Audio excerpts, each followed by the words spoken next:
Donc, suite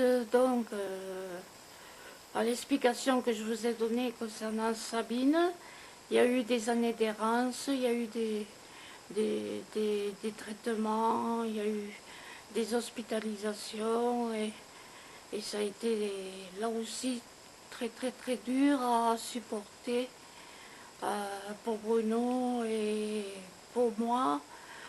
Je l'ai prise très souvent, Manu s'amusait très souvent à la mettre de but en blanc à la porte. Ensuite il avait en cachette, il avait demandé la garde exclusive de l'enfant, de Stéphane. Il a fallu que moi-même après je fasse une procédure pour qu'elle puisse avoir le droit de visite.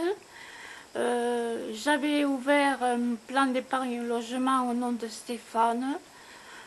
J'avais quand même mis pendant 15 ans de l'argent. Et un jour, Manu a mené Sabine à la poste, l'a obligé à signer. Et comme il avait reconnu l'enfant, je n'ai pas pu avoir de recours juridique puisqu'il a prétexté que c'était pour l'enfant. Et finalement, c'était pour acheter l'appartement où habitaient ses parents, avenue de la Gloire à Toulouse.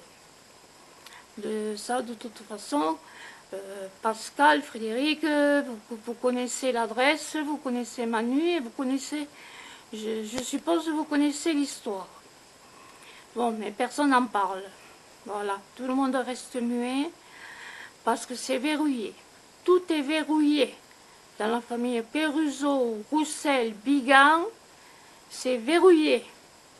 On se croirait en 45. Bon, enfin, c'est comme ça, il faut faire avec.